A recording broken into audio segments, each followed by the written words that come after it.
Hey folks, it's Dr. Mike from Renaissance Periodization as always, and today's color is purple. Oh, well, would you look at that? Brilliant. Let's get into actually learning things instead of suffering through my painful dad jokes. How about that? Great. How many exercises do you have to do per muscle group per session in order to get the best response? And there's such a thing as too few. Especially for today's topic, is there such a thing as too many? So for example, if you're going in and you want to train your chest, how many exercises do you need to do in that one session? Let's say you may train chest and then biceps and then triceps that day for just chest. How many exercises do you need?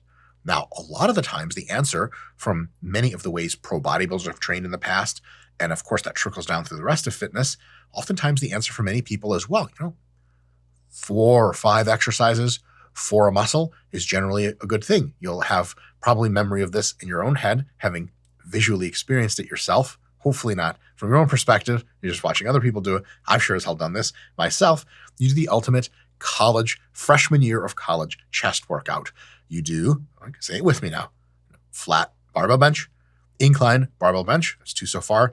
Decline, of course. How do you hit the lower fibers if not a decline? Then you want to get some outer lower pec. You do some dips. And of course, you end up with a drop set of cable flies at the end, if not even doing 2 different kinds of flies, because yeah, the cable hits you well, but what about the pec deck? Different stimulus. We're up to 6 exercises, chest fully developed. Is that necessary? Well, let's take a look and see what science has to say. Here's the deal. The research is getting clearer and clearer about this every few months when a new study is added into the total publication list of how many sets per session per muscle are optimal. And it seems like anywhere between 3 at the low end and 12 at the high end of sets per muscle per session, like sets of chest on Monday, between 3 and 12 total sets for chest, not per exercise, seems to be right where most people get their best muscle growth. Much more than 12 sets is probably overkill. It's too many. You're so weak by then, you're barely stimulating shit. It's actually called junk volume. Anything fewer than 3 sets is like, well, if you did more sets, you could have gotten more growth. Pretty open and shut. So that all of a sudden, if we understand, let's say, make a simple number out of this, 10 sets at most is what on average we'll be doing. 10 sets all of a sudden, if you're doing 6 exercises, that's like 1 to 2 work sets per exercise. Already sounds kind of curious as to why you wouldn't just do fewer exercises and get more time spending high quality work on each separate exercise. We'll get to that in a second. There's another concern here. It's that we could say, okay, well, we could do a lot of exercises per muscle per session if there was a really big benefit, if the muscles were architecturally very complicated, had very distinct and numerous subregions, and we have to hit this part, then we have to hit this part, then this part. This is known as the nipple area of the chest. Maybe that's an area you can hypertrophy with weights. Turns out that's not the case. What is the case is that most exercises, most muscle and muscle groups have between 1 and 3 main functional elements or angles that they can be targeted from that actually differentially cause meaningful hypertrophy. So for example, your pecs have charitably maybe 3 different angles of attack. There's the sternal pectoral, which is the main part of your pecs, your lower pecs, and mid and most of your upper actually. Then there are the clavicular pecs, which is the upper pecs. So maybe you do some pressing movements that go normal for one, maybe you do some incline pressing for the other.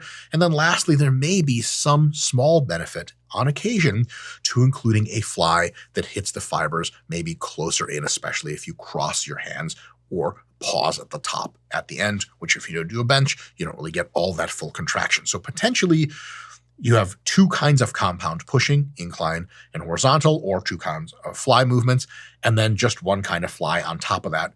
So at most, if you have 3, let's say Monday you're doing chest, and I see you're doing a flat pressing movement, an incline pressing movement, and a fly movement in any angle, I would say anything more than that is almost by definition overkill. So why are you doing that? Why would you do, for example, incline barbell and then incline dumbbell when they kind of hit the same part of the pecs unless you need more work? But the question is how much more work? Well, if you're doing a total of 10 sets, man, that's a lot for pecs, 10 sets. That's towards the end of a plan, usually not at the beginning. If you do 5 sets of incline barbell work, Maybe you'll do 5 sets of incline dumbbell work if you really just want to hammer the upper pecs. Maybe you just do 5 sets of flat pressing of some kind. And then, gee whiz, you're kind of out of volume, and that's really all you need to do to hit the whole chest anyway. It's not like there's small components of the chest that require very specific exercises.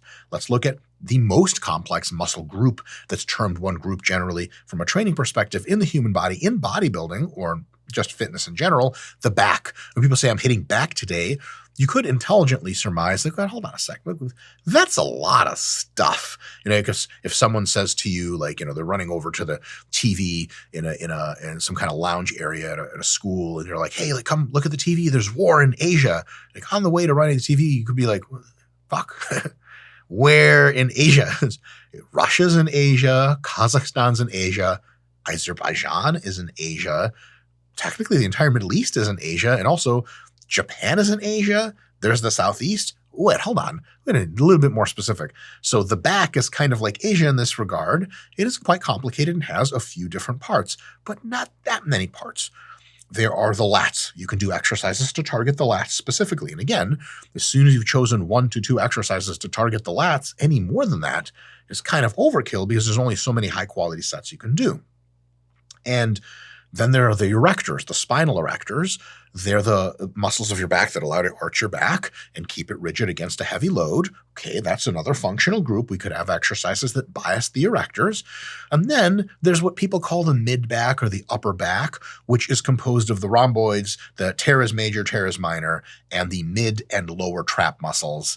Upper traps usually aren't included in back, but they get a lot of work anyway. The rhomboids, teres major, and the mid and lower traps, they really all do something very similar, which is anytime you're doing some rowing and you're having a peak contraction or a deep stretch, those muscles are heavily involved. So at the end of the day, it's like vertical pulling and lat work, horizontal pulling to hit the rhomboids, teres major, lower traps. Those are one exercise each. And then, like, a lot of times if you do especially like a barbell movement or dumbbell movement, not a chest supported movement for rows, or if you even arch and retract and round over on your rows, you can hit that erector check with just 2 exercises, right? So if you were saying, well, I need an exercise separately for rhomboids, another one for mid-lower traps, then I got my lat-focused movements, then I've got my erector-focused movements, a lot of times 1 or 2 exercises will condense that into everything you need. So yeah, for the back, you can see how 3 exercises, for example, we'll get to some examples later, you can see how 3 exercises make sense, but as soon as you insert a 4th exercise, notice we have lats, erectors, and then sort of upper back, upper mid-back as functional groups. Like, if you have a 4th exercise, it's just going to be doubling up on one of those or another. And mind you, there's tons of crossover anyway. Let's say you do lat prayers to hit your lats, and then you do some rows to hit your erectors. Well, hold on a second. Yeah, you did hit your erectors with those rows, but they also hit your lats again also, and they hit the shit out of your mid-back. So what exercise would you add to that? Well, you could add another rowing movement. You could add another lat movement. But after that 3rd exercise, gee, we're double checking multiple boxes. There's only so much work your back can take. At some point, it's just overkill or superfluous. Lastly, something second to last, super straightforward. What are the functions and the components of the quads? Like, not charitably, we could just say knee extension. That's it. If you do squats and or leg presses and or hack squats, you've already checked the box with 1 exercise. But maybe you could say, okay, fine. There's that whole thing with, the middle part, upper part of the quad. The rectus femoris is ostensibly maximally hypertrophied when the hip is not in flexion. When the hip is mostly extended, that muscle works better. So maybe we could have some kind of leg extension or seated back leg extension to attack that. That's understandable, but that's really picking at really tiny, tiny particles at that point. So the quads have 1 to 2 functions, charitably 2. So how many quad exercises do you need to do? As far as making sure the exercises are different, not just as a way of getting more sets. So we'll talk about that in a bit, but as you get bored 3, 4, 5 sets of an exercise, you can just switch exercises that have the same functional requirements, still same, knee extension component, but they're just a different exercise, slightly different angle, mostly to counteract the boredom of having to do something and to keep the SFR really high. But outside of that, gee whiz, 1 quad exercise may be enough of a correct answer. Certainly 2 take care of everything. With 3, it begs the question of, well, you're really doing 12 sets for quads? And if you are, I'd like to see your program, because if you see any of our RP training videos where we train people really hard that are super jacked, a lot of times one quad exercise is all the trick they need. They do 1.5. They do some leg presses and hacks, and they do half of an exercise worth 2 sets of squats, and then they collapse and blood comes out of their eyes. So you don't actually need a whole lot of quad work. Same with hamstrings, hip extension, and knee flexion. Although if you train knee flexion at an extended position, something like a seated leg curl, you really get both of those functions. If you do the hip extension only, like a stiff-legged deadlift, 90% of your hamstring grows a ton anyway, so you don't actually have to do both of them on the same session. And obviously that means, 5 to 10 sets of hams covered by 2 exercises is absolutely mostly overkill, but certainly enough for almost everyone to get some growth out of. Now, here's the kicker. I keep saying, well, you have incline work and flat work, but you don't need to do both of them. Hold on. Why not? Because you don't need to do everything you need to do that week in one session, right? It's possible to go to a restaurant and have chicken and rice for lunch, and then same restaurant and have some beef and pasta for dinner. You don't need to show up to that restaurant at lunch and be like, I need chicken, beef, pasta, and rice all mixed together. They're going to be like, all right, that's going to be weird. You're like, shut up. You don't know nutrition. That's not how that works. If there are some nutrients you get from the beef and the pasta later, just over the day getting those nutrients means you don't have to get all of your nutrients all in one meal. That's not how that works. But some reason people seem to think that's the case with training oftentimes. They'll show up to the gym and be like, I need to hit my chest from every single fucking angle, brother. And I'm like, I got you, brother. If I can call you that, then of course, we're iron compatriots. That was a pretty good one. So you say, hey, listen, I get it, but you have another chest day Thursday, right? They're like, yeah. Like, well, why don't you do like some of the stuff today, 10 sets worth, maybe focus a lot on upper pecs, but just train your lower pecs a little bit. Whereas on Thursday, you can train a lot of lower pecs and a little bit of upper pecs. You hit both of them through the week. You check all the boxes. Maybe one day you do only pressing movements. The other day you do some fly movements to check those boxes. You don't have to have the ultimate chest or back or leg workout every session. But over the course of the week, if you check the boxes on all of the functional components of the muscle, the different functional components that you want to hit, if you want to hit those throughout the week, then you don't have to do every exercise every day. You can have a 2-day split, Monday, Thursday for chest, and do half of the chest exercises you were going to one, half the other. That's 2 to 3 exercises per session for chest. Way more manageable, way better from a variety of perspectives than doing 5 or 6 chest exercises every time and actually creating quite a bit of redundancy. Another thing is this probably benefits you from a chronic nagging injury perspective. If you incline press heavy every single time you do your chest, you might start to develop some shoulder joint irritation from just going heavy and doing inclines all the time. But if you have one day in which you go flat heavy, incline light, the other day you go incline light, flat light, and then you have a moderate fly, the different angles over the course of the different days that you're stimulating the tissue from make it likely that one particular part of the connective tissue won't get so irritated as to cause you problems. So there's another benefit right there from not trying to do everything all in one session. Now, all taken together, okay, this implies that if you do 1 to 3 exercises per session per muscle for 1 to 5 sets each, that should more than cover your bases for getting everything you need to get done in a single training session. And if you intelligently arrange your training sessions through the week, prioritizing one part of the muscle in one, prioritizing the other part of the muscle in another, you can get this covered no problem. Anything else will work, but it requires needless moving beyond, from one machine to another, warming up. There are a couple of problems with that. I'll get specific as to what the problems are. There is a situation in which when you start on a certain machine, up to about 3 to 6 sets worth, anywhere from 1 to 2, 2 to 3, and 3 plus to 6 sets, you actually improve in your technique in that exercise. Your mind-muscle connection improves considerably such that the stimulus to fatigue ratio of that exercise can actually be really good and maybe even improve a little bit, depending on how you conceive of it relatively, from set to set to set. You guys may have noticed this in your own training. You do first set of hack squats and you're like, all right, big PR, that was a great result. Someone's like, did you feel your quads? You're like, yeah, but my knees kind of felt a little weird. You do set number 2, you move your feet down, you push them out a little bit, because set 1, you kind of were in the middle of the set, you don't want to adjust, but you're like, if I put my feet lower and out more, I'd feel this better.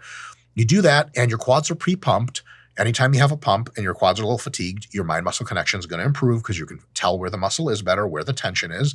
You do that second set and you're like, bro, that was everything. I'm nice and warmed up. My technique is better. I'm putting my feet in the right position. I'm pushing through the right parts. I'm using the right muscles and everything is great. Man, I could just keep doing these sets now. They're super productive. The amount of joint stress I'm feeling is really low. The amount of psychological effort I have to impart is lower because I'm really in the groove.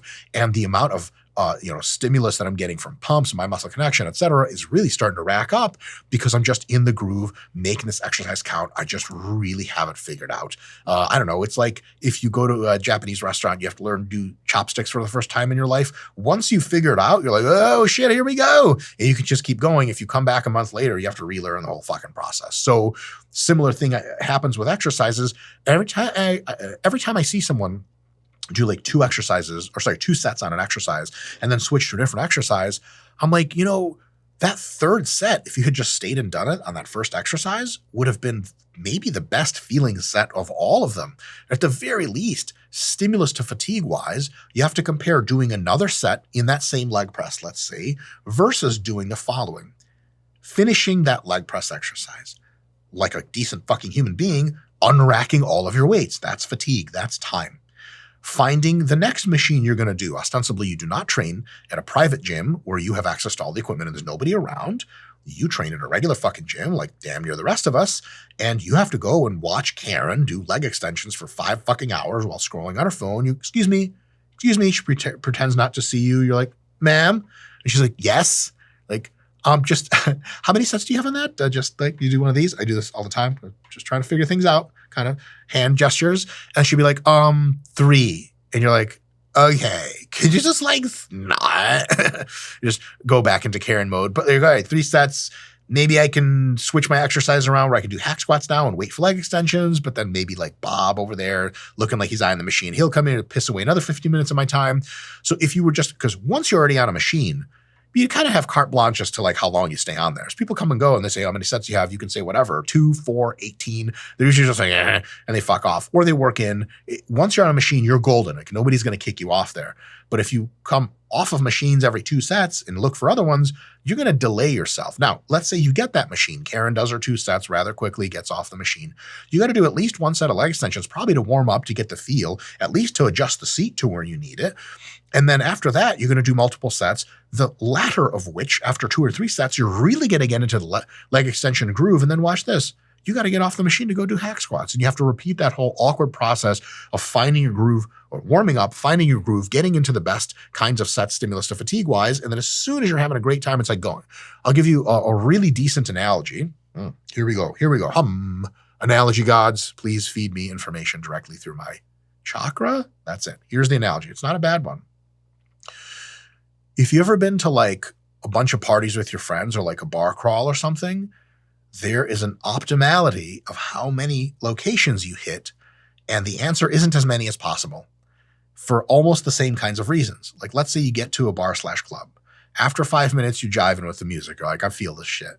Then after a few minutes, you ordered a drink because it takes some time for you to order a drink. You gotta stand in line, jostle with the bartender. After a little bit, you and your friends find some seats, you get comfy, you start chatting people up, chatting with each other. Everything's going great. You're grooving. You're fucking having a great time. The last fucking thing you want in this world is from one of your friends who's an asshole, no social abilities whatsoever, or just anxious. And he's like, you guys want to go on to the next bar? Like, motherfucker, no. We just arranged this situation to be optimal for us having a fucking great ass time. I love it here. Like when we're not feeling the flow anymore, then we can leave. Like, when you've seen enough of the same people and you're like, this bar's kind of weird and this drink's fine, but it's too expensive. Let's go to the next one. There has to be a good reason for you to go to the next bar. Now, if you're in a dedicated pub crawl where there's a schedule, great. But here we're taking a sort of auto-regulatory approach. We're going, our job is to have as much fun as possible. How do we cycle through going from bar to club to after party to the hotel lobby, and after the lobby, it's the, Scott, what's the line? Hotel lobby, and then we go up to our rooms and somebody. I only listen to the edited versions because I have virgin ears. I don't want to hear demonic things. So in any case, the correct answer isn't like can you imagine telling someone like, hey man, I had an amazing night last night. I went to 18 bars in 2 hours. Like, sorry, what? So you basically walked around Tokyo like, well, yeah, like I had 1 drink total because as soon as we get in the bar, we have 30 seconds and we got to go to the next one. That's dumb, but that's how some people deal and treat with their exercises. They want everything at the same time. Like incline, decline, flat, flies, dips, like Jesus. When do you actually work out versus walking from machine to machine and warming up? So just the same way as if you want a fun night out, when you get to a place and the getting is good, the groove is there, everyone's having fun, don't fucking leave unless there's a compelling reason to be like, all right, this is enough, let's go. And an exercise that tends to happen with 3, 4, 5, or 6 sets into an exercise, not 1, 2, or 3 sets into an exercise. So if people who switch exercises too often, they're doing all this momentum destruction and momentum rebuilding that just gets in the way, at least for any perspective, one of nuisance, and the nuisance absolutely builds psychological fatigue, and that's not something you want in your program. So here are some examples of using not so many exercises to build a really great session for a particular muscle. So for the back, you do 4 sets of bent rows, 3 sets of pull-ups, and then 3 lat prayer sets. Your back is fucking toast. You say, well, my rhomboids weren't hitting enough. That's later in the week. You do machine rows. That's it. 3 exercises, nothing to add. Chest. You do incline barbell press for 4 sets in this example, and then you do 4 cable fly straight sets of just a regular cable fly and an incline. You've hit flying, pressing, upper pec, lower pec. You've hit it all. You're fucking done. That's like 10 sets of chest. And if they're hard sets, you're golden until you come back and hit them again later, another time during the week or 2 times during the week, depending on how your frequency is programmed. For biceps, this is descending into fewer and fewer set examples. Biceps, you do the easy curl, you do 4 sets heavy, and then you keep the easy curl bar, you take some weight off, and you do 2 sets light. You don't even have to change exercises. You got 6 fucking baller working sets, amazing stimulus to fatigue ratio, and 6 sets for biceps oftentimes is way enough. Train biceps every other day or something. Doing biceps for anywhere between 4 and 8 sets every other day is much better than doing biceps for 16 sets or something twice a week. So that wins, and we just had to use 1 exercise. Amazing. And imagine how much stress and time this saves you if you just find the fucking easy curl bar at your busy-ass commercial gym, and as soon as you got your fucking hands on it, you're like, that's it. That's all I need. Don't fucking take this away from me, people, but I don't need to go to 10 machines and work in and spend 2 hours trying to get 3 sets accomplished. Lastly, hamstrings. And this is the one that almost for everyone is the same. Hamstring exercises done right with a full range of motion, emphasis on the eccentric and the stretch, are so powerful that you may do something like, you just have 2 sets of stiff-legged deadlifts, and because you're doing them properly, your hamstrings are destroyed and blown away. And then later that week, you do 4 sets of leg curls, and that's it. I often get asked in my own training videos that I post, to Instagram and YouTube and stuff, like, Dr. Micah, you did 4 sets of leg curls, and that's all you did for hamstrings? Like, motherfucker, come try these sets. You do some MyoRep sets, 4 sets of leg curls. You don't walk for a day and a half afterwards. Your hamstrings are sore for 3.5 days. It's all you need. I've seen people's hamstring routines as IFB pros and shit like that, where they're like, start out with stiff-legged deadlifts, 4 sets of 10. I go to lying leg curls, 3 sets of 10, 3 sets of 15 seated, 3 sets of 10 standing, 1 leg curl. And then I finish it up by tying the whole area out with lunges or whatever, like tying it all in. Like, what the fuck is tying it all in mean? First of all, I think you just want a cool pump to take pictures of your ass after you're done. But TBH, if you had anything like a relative effort that's remotely close to failure in any of those sets, and your technique was anything like fucking normal basic technique on, let's say, stiff-legged deadlifts, after 4 sets of 10 of stiff-legged deadlifts, you would have rhabdo, you'd be vomiting blood out of your fucking mouth, and then you would be done training hamstring the rest of your life. Yeah, 4 sets. Anyone that says versus outside of a huge training history where they're used to doing this, anybody can do 4 sets of 10 hard stiff-legged deadlifts properly is a bullshit. They're fucking lying to you. It's tiny exceptions, okay? 2 sets of 10 would have been good enough. But I know if I see one of those programs, something is wrong with the execution, with the effort, with the technique. And when you see programs of bodybuilders that are like 5 exercises for all different parts of the muscle, tons of volume, think, man, is this what I need to do? Or, oh man, I just must need to take drugs to survive this. Both those answers are wrong. Those people just aren't training hard enough, or their technique is so bad that they need most of that stuff. Or if they don't need it, they're overdoing it and they would be better off doing less. I know it sounds crazy, but if you can do less and get more, goddamn, that's actually the best possible thing. So here's the deal, to sum this all up. In most cases, for most people, even those after the most advanced hypertrophy, 1 to 2 good exercises per muscle group per session, with 2 to 4 sessions per muscle per week. Okay. Hammer these exercises with multiple sets each, 1 to 2 good exercises, 2 to 6 working sets for each exercise, depending on how much volume you tolerated over the course of the multiple weeks. You get into a better and better groove every single set. When you lose that groove on set 5 or 6, you switch exercises and the groove is reestablished. You get a nice, fresh thing to do. If you do this, I promise you will not have to take a grand tour of every machine in the gym every time that you go and train chest or quads or biceps or whatever, and you'll get amazing, amazing results. And one of the best parts is because you're only focused on a few exercises per week at a time. Every few months when you change exercises, you have a plethora of new exercises to choose from, which begs the question of college, freshman year college chest workout guy, he's doing incline barbell, incline barbell, flat barbell, decline barbell, some dumbbell presses, why not, and some flies and some dips, all in 1 week. Let's be charitable and say it's 1 week, not one workout. Sometimes it is all one workout.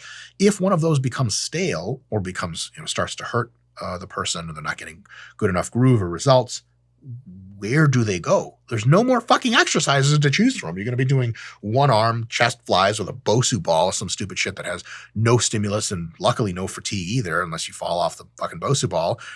The good thing about using just a few exercises is that it really lets you focus in on mind-muscle connection. It really lets you milk as much out of the exercises as needed. It saves you a shitload of convenience for not having to switch exercises. It checks the box of maximizing hypertrophy. And lastly, the bonus round thing is it leaves you with so much more variation to tap into when staleness inevitably temporarily eats up your current exercises. If you have 6 or 7 good chest exercises, you only per any 1 week and thus any 1 month you use 2 to 3 of them, and it only takes a few mesocycles to refresh each chest exercise. It doesn't take Einstein to realize that you can have an infinity refresh loop that, because you only use 2 to 3 chest exercises at a time, you have 6 or 7 good chest exercises on the docket. They're the highest stimulus to fatigue ratio exercises that work best for your body. What you can do is do 2 or 3, 2 or 3, 2 or 3. When you come back around to the next 2 or 3, the last time you did them maybe 6 to 8 months ago. They may as well be new exercises. They're super fresh. Your body super loves them. You don't accumulate any joint wear and tear. At the end of the day, you can get super jacked by limiting your variation and intelligently using it. And after you get super jacked, finally you recreate your 8th birthday party, your 8-year-old birthday party. You invite all the same people, awkward, you get cake, there's a clown, you put on a funny hat. Finally, unlike your actual 8th birthday party, you feel at home in your own body because you're super muscular, and you can die happy. See you next time, unless you do that thing I just said, and then enjoy.